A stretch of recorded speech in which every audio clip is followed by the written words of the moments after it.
resources from this parasite that bleeds Africa, that bleeds the world, that bleeds Afghanistan, that bleeds the people of Yemen who are dying by the thousands even as we have this discussion. This is the basis of a Brexit. It can't stand together anymore because the host is rejecting the parasite. And it's creating crisis throughout Europe and throughout the imperialist world. I think it's necessary, brothers and sisters, to say that there has been a natural trajectory by African people for closer union.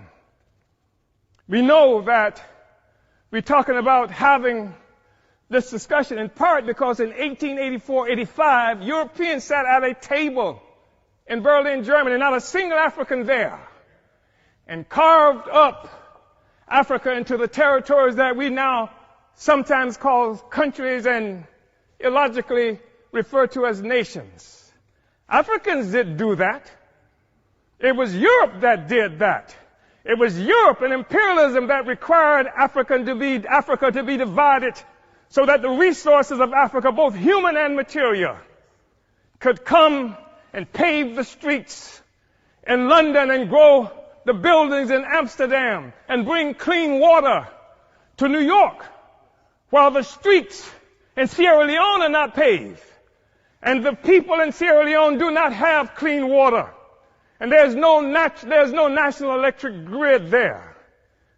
It is necessary to keep Africa divided by European imperialism and by all the imperialism in order to continue to suck the resources from Africa so that cell phones could exist here, so that Steve Jobs and the others could achieve some great notoriety from the coltan that comes from Congo, where Leopold killed at least 12 to 15 million Africans in order to conquer and keep Africa in the condition it's in today.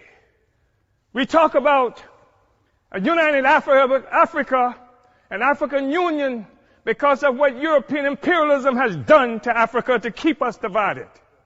We know it's true.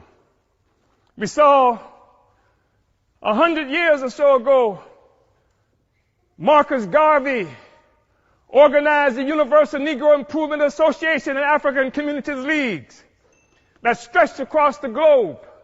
More than 11 million African people everywhere were connected to this. Africa for Africans, at home and abroad. That was the cry. Not Africans for Nigerians that didn't even exist until the British created it in 1915. And Flora Shaw, the mistress who would become the wife of Frederick Lugard, came up with the name nigger area. Not this false national consciousness that has been imposed on Africans around the world.